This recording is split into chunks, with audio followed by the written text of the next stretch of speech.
Close. Thank you, Madam Speaker.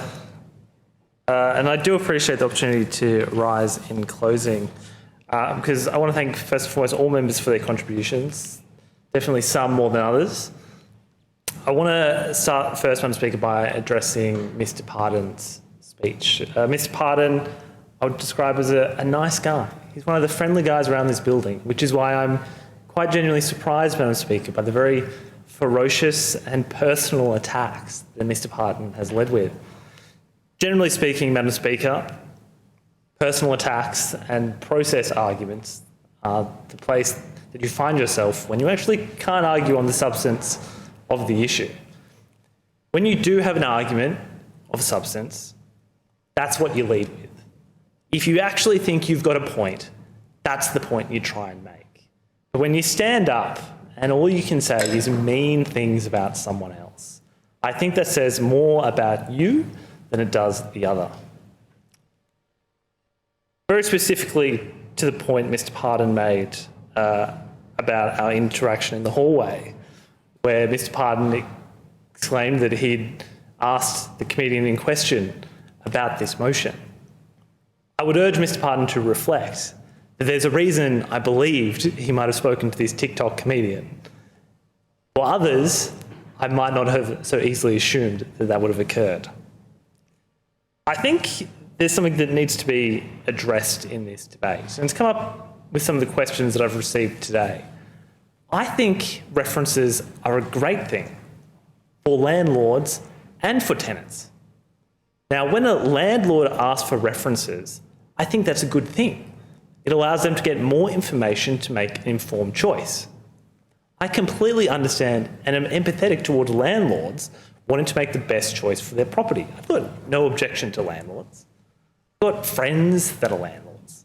They're not bad people. Overwhelmingly, landlords in Canberra are great people. Canberrans are wonderful people.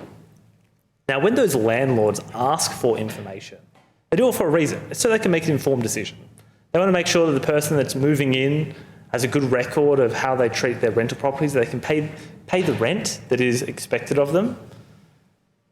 Similarly, those exact same benefits apply the other way. When you are a tenant, you want to make sure that when you move into a property, that the person on the other end of the phone is going to pick up. That when there's urgent maintenance, they're actually going to do it. You want to know that that landlord is going to respect your rights. The stories I've heard across the ACT of landlords disrespecting tenants are absurd. From landlords randomly bursting into people's houses at strange times, to landlords refusing to do maintenance that is required. These are things that are sometimes illegal, sometimes not. And in that grey area, the exploitation that can occur is deeply troubling. Now, we've got courts for a reason. When landlords or tenants do the wrong thing, there should be recourse. But let's be very clear, that recourse is often instantaneous and only applies to that circumstance. It is important that people can be aware of what has gone on so that they can make informed choices. If someone is a bad landlord, then I think tenants have the right to know that so that they can avoid it. Now, something that has been raised, and I think it's worth pointing out, is the role of property managers in this process. Property managers have a hard time. They've got a lot of work, they don't get paid a lot of money, and they often don't get all the support they need. I don't want to castigate property managers, but what needs to be said is that landlords, at the end of the day, are responsible. They appoint the property manager. They are responsible. You cannot subcontract out your responsibility. At the end of the day, the buck stops with the landlord.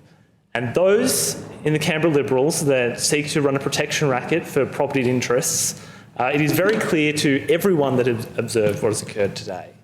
The fact that you are so ardently inclined to defend the interests of the property class is remarkable. I was somewhat actually surprised at what occurred today. I actually thought the Canberra Liberals were going to come in here, say a bunch of nothing and just let this one go through to the keeper. But instead, they viciously came out, not only attacked me in a very strangely personal way, but tried to undermine this motion for no real reason. Because at the end of the day, references are good for both sides. Now, something that I want to put on the record here is that the response to this idea, when it was first put out there by a comedian over a month ago, was profoundly positive. The response from renters is actually staggering. And I say that myself as a renter. I'm probably one of the few politicians in this country that rents. I know what it is like. For all of the renters, they know exactly what this motion does. It gives them the slightest semblance of power.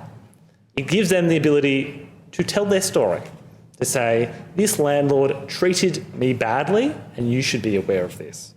So to me, it is shocking what I've seen here today. And I look forward to the coming year as the ACT government does investigate and consider this motion. Because as much as Mr. Pardon would like to describe this as some concrete proposal right here today that's going to send the ACT housing market crashing, that's not what this is. I've called for something to be considered. And I think it is